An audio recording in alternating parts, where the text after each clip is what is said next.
এই ডাইনি আসে সবাইকে ভয় দেখাতে, কিন্তু একটু সামনে আগাতে নিজেই ভয় পেয়ে যায়।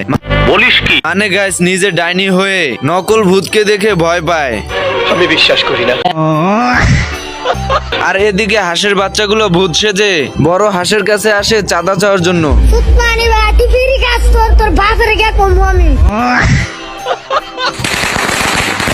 এখানে কি হচ্ছে?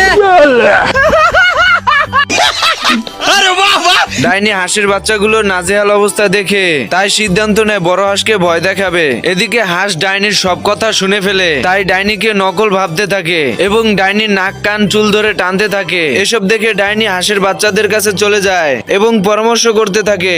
ডিসেম্বরের মধ্যে নির্বাচন।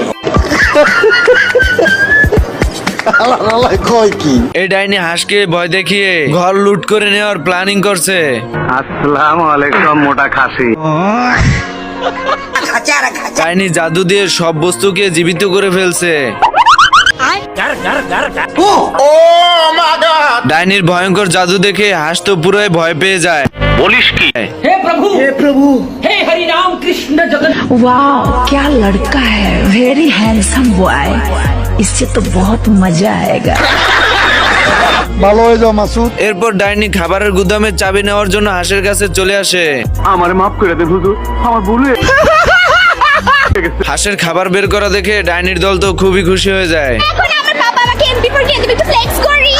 ইংরেজি মারাও দেই একটা সোফার মাঝে 32টা দাঁত হাতের মধ্যে ধরাই দেবো। বন্ধুরা, ভিডিওটি ভালো লাগলে লাইক শেয়ার করে দিও, আর শেষ পার্ট দেখতে চাইলে অবশ্যই কমেন্ট বক্সে জানাবে। मैं नहीं बताऊंगा। বেটা